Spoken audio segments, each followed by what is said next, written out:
since last year, we will be doing a panel discussion regarding data center trends.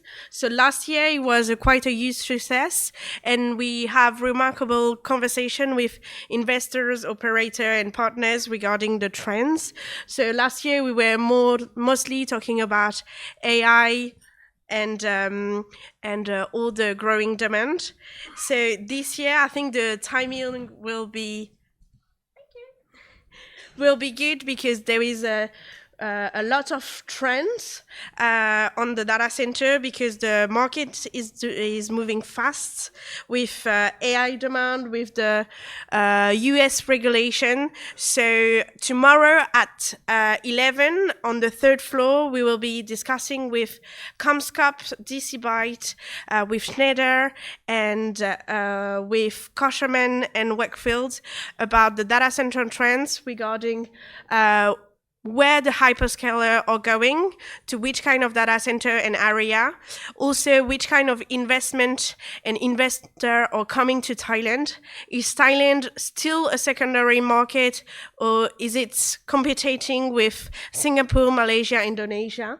So we will be also talking about the cooling solution with Schneider, with which kind of data center will have this typology of cooling. So we will be having all these great questions on a panel discussion to see what is going on in Thailand, what will going on obviously with the US regulation regarding AI workflow. So feel free to register to come tomorrow with everyone and to ask your question and see what's going on in Thailand. Thank you.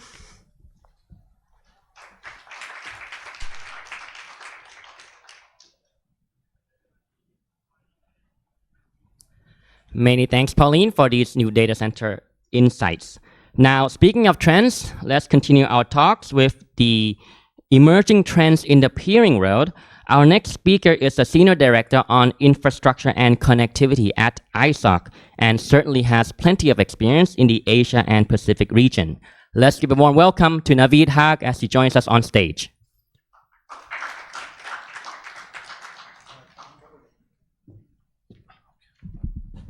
Hi, good afternoon, everyone. Welcome back from the lunch. I hope you're not very sleepy. So in next 5 to 10 minutes, I'll try to share some of the recent work that we've been doing in Internet Society, which is to gather information, feedback, inputs from the peering community around the world. The idea is to understand what is changing in the peering world and what are those emerging trends, which of course might be useful to share and also would be useful here at the BKNX Peering Forum to take some of your insights, which I'll invite you to at the end of my presentation. Let's go with the summary of what we have gathered as overall trends. First one is the capacity expansion, where we have seen that IXPs are experiencing significant growth, which is a good sign.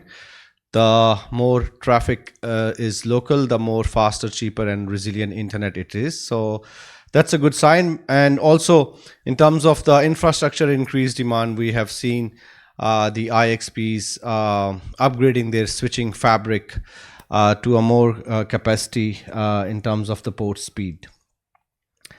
Then we see some of the evolution in the content delivery networks. Some of you might have also experienced recent changes in the policies, peering policies of the CDNs. We have also been approached by some of the IXPs asking about it, and in some cases it is becoming difficult for an IXP to attract a CDN to peer, and in other cases it's becoming more flexible and easy. So that's a trend that we have been observing. Service expansion, the IXPs are expanding their service offering beyond traditional interconnection. So we have seen IXPs going to the cloud connectivity spaces, hosting route servers.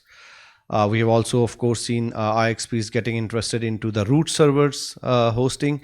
So apart from a traditional ASN peering at an IX, we are observing that the IXPs are trying to expand their service offerings. Then with the same trend, we also see the diversification of members, where IXPs are going out to the market and trying to attract some of the local content providers, trying to attract government services or servers to peer at an IX, going to the banks, to universities, enterprises, etc., etc., which of course is also quite positive, because the more peering happens at an IX, the more benefit it brings to the local content and service delivery. Increase integration. This is the integration between IXPs and data centers. A lot of the markets, there is a huge shift of how data centers are acquiring the market space and then attracting or inviting the IXPs to come and host their infrastructure inside the data center. So that's a good integration. Automation and SDNs, the software defined networking in IXP operation. 2-3 years back, it was more on the testing or research side at academia, where we'll see a lot of universities trying to come up with the pilot projects around SDNs, but now it is actually coming in the market in the operations of IXPs. Emphasize on reliability and trust, which of course is a key principle for any IXP to sustain and grow, on how much reliable and trustworthy it is for its member. And then the regional developments, particularly in Africa, we have been seeing some unique trends based on various regions. So for example, in some regions, we have seen a lot of investment being done by DKIX, AMSIX, and Links, the European peering players to come and invest into various regions. Based on these trends, we did some of the SWOT analysis to again share what are the strengths, weaknesses, opportunities, and threats around these trends. So in terms of the strength, capacity growth, again, I have said it before, the growth of an IX means the growth of a more resilient internet in a country. So that's good that the IXPs are growing. They are advancing themselves technologically. They are upgrading their switching fabric, which again is directly related with the growth. The more traffic you have to exchange, the more better switching fabric you need.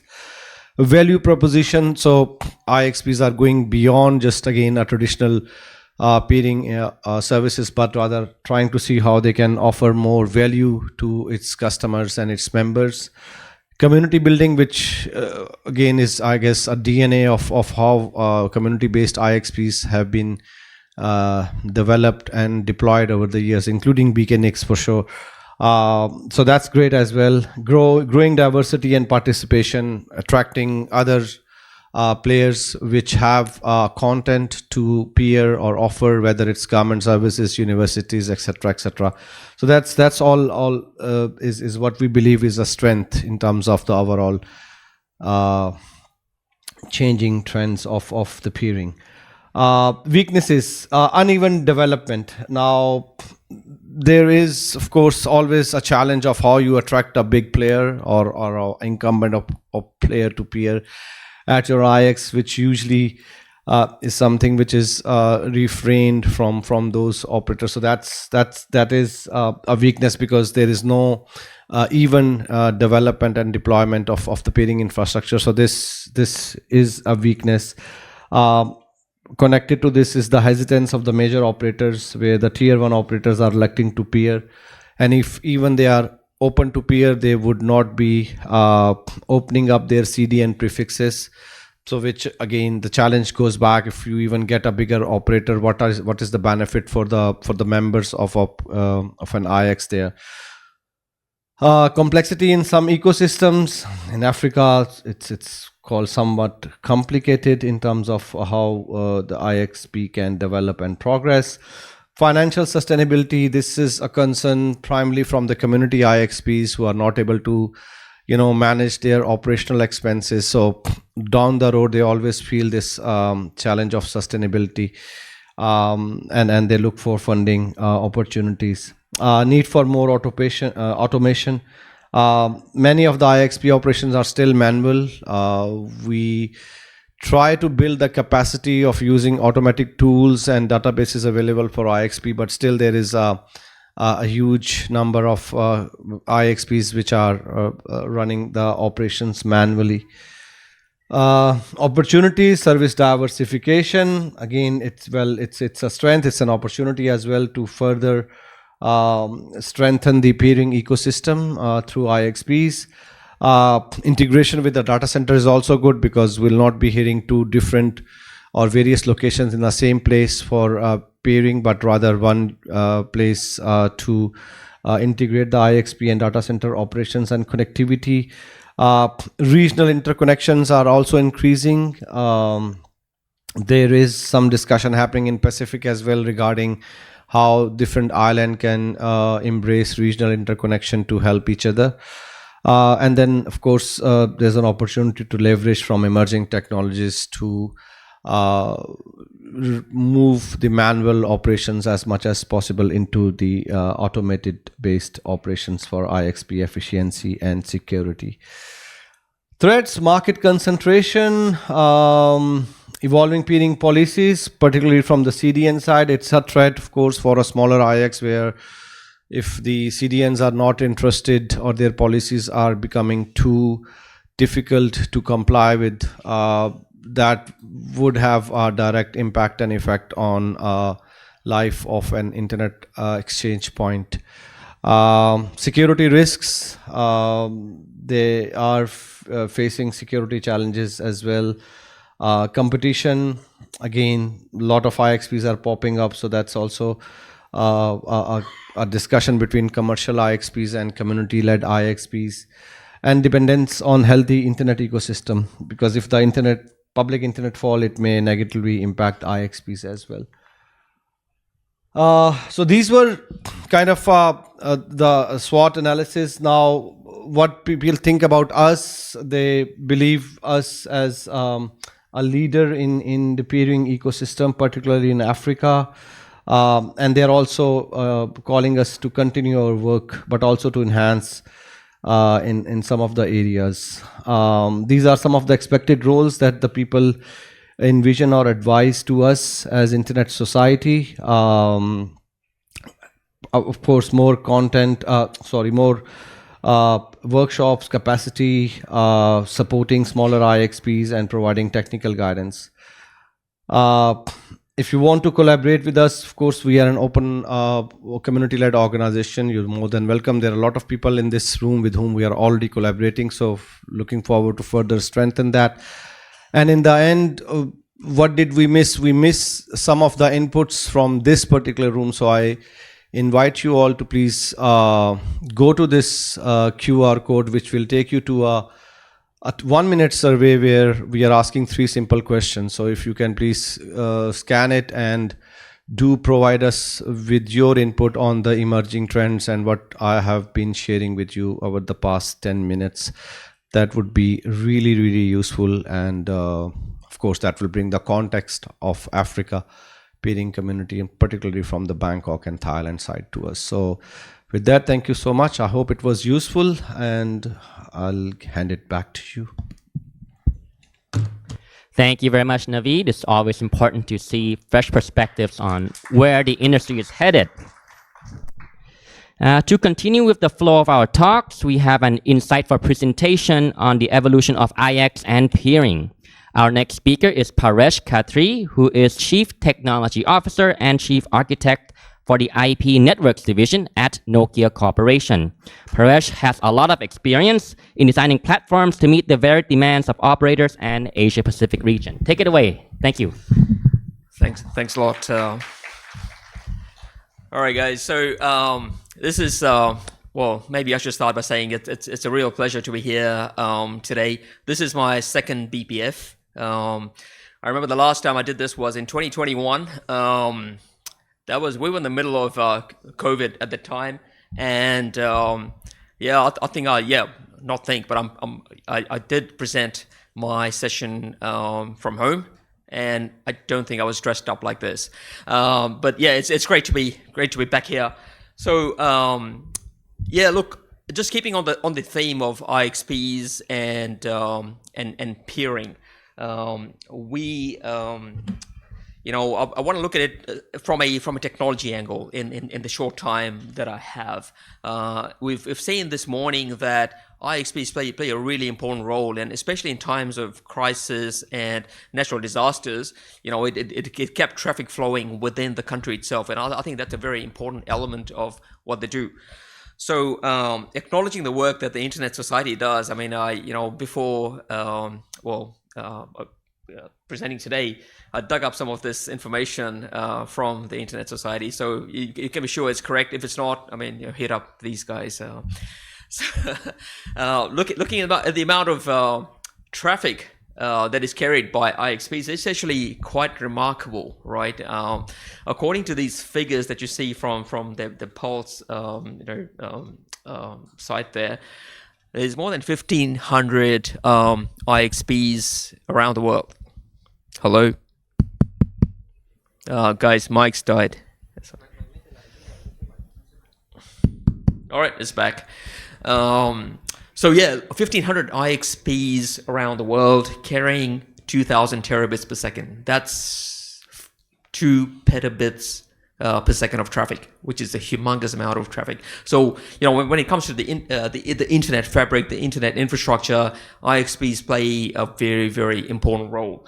And you can see that graph. It's probably not easy to see from the back of the room, but it goes back about 5 or 6 years, and you can see that there is a linear increase in terms of number of IXP members as well as the capacity. So it continues to grow over time.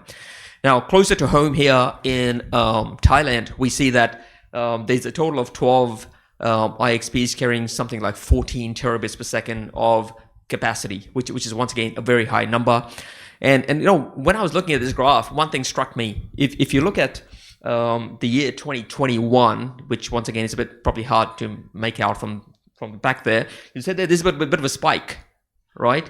And this coincides with COVID, and whatever happened there led to more traffic being interconnected, or more members being interconnected and more traffic being exchanged. So all in all, a pretty good thing. So looking at how we build IXPs and some of the peering capabilities, which is what we at NOKIA do. I just wanted to summarize some of the key trends. Now, from an IXP perspective, an IXP network, on the face of it is pretty simple, right? You're providing a layer 2 broadcast domain. So, for those of you who are not involved in it, you might think, hey, that's pretty simple. But the fact is that there's a lot of complexity around it. And once you start running large-scale IXPs, you see that there are certain flaws with the way we've typically built IXPs, the dynamic learning that happens, the data plane-based learning, the issues that we have with ARP and neighbor discovery broadcast, and security issues in general has been a sticking point for some of the implementations of layer 2 broadcast domains. So what we've been working on a lot over the last, close to 10 years is EVPN. And EVPN is a bit of a godsend as far as building a layer 2 broadcast domains goes. It moves away from this dynamic-based learning to a control plane-based learning based on BGP, right? So there's a lot more determinism in terms of that information. With things like proxy ARP, proxy ND, you have now the capability to really reduce one of the big issues that we have within IXPs, which is that of flooding of your BUM traffic, right? Your broadcast, unknown unicast and multicast traffic. So EVPN's gone a long way towards doing this.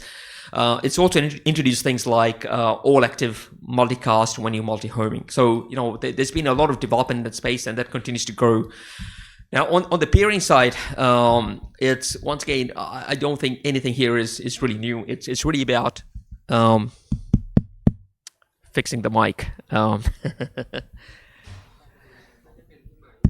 right, it's back. It's a little bit intermittent.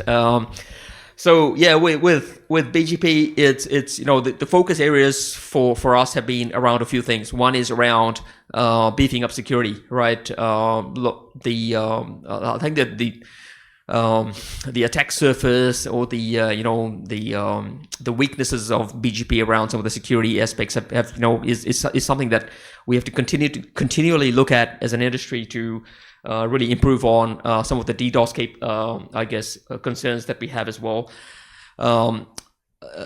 Investment in building greater capabilities around route policy and a more stricter route control in a BGP environment. I mean, that's something that we continue to invest in as well. Traffic optimization, dealing with things like peak loads, like what happens when we get overwhelmed with routing information. There's been a number of cases in the last few years when not ISPs, but service providers have had major outages as a result of the sheer volume of BGP traffic or BGP routing updates that have hit the network. So there's a lot of work that continues to happen in this space, right? Now, in order to help, the community as a whole design and develop these networks, learn more about how peering works, I just wanted to put up a couple of different links here. This is stuff that we've done at NOKIA to really help the industry build more knowledge about BGP peering, some of the best practices, and so on. So if you go to this link here, which is on GitHub, you'll see that we've got a setup where you've got a NOKIA SROS configuration that has been designed for a peering application, right? There are links there towards peering best practices, configuration guides, and so on. So you can freely download that to see, how you would actually have a starting point for building a peering configuration on a router. Now, more importantly, there's another site that I would recommend. So this is based on Container Lab, right? So this is one of these contributions that were made to the public domain. And Container Lab is getting more and more popular out there. So this particular lab that we've got there is a peering lab. So it's got a few different implementations. So it's got a NOKIA SROS based peering router. It's got a router based on FRR, and it's got a couple of redundant route servers using OpenBGPD and Bird, right?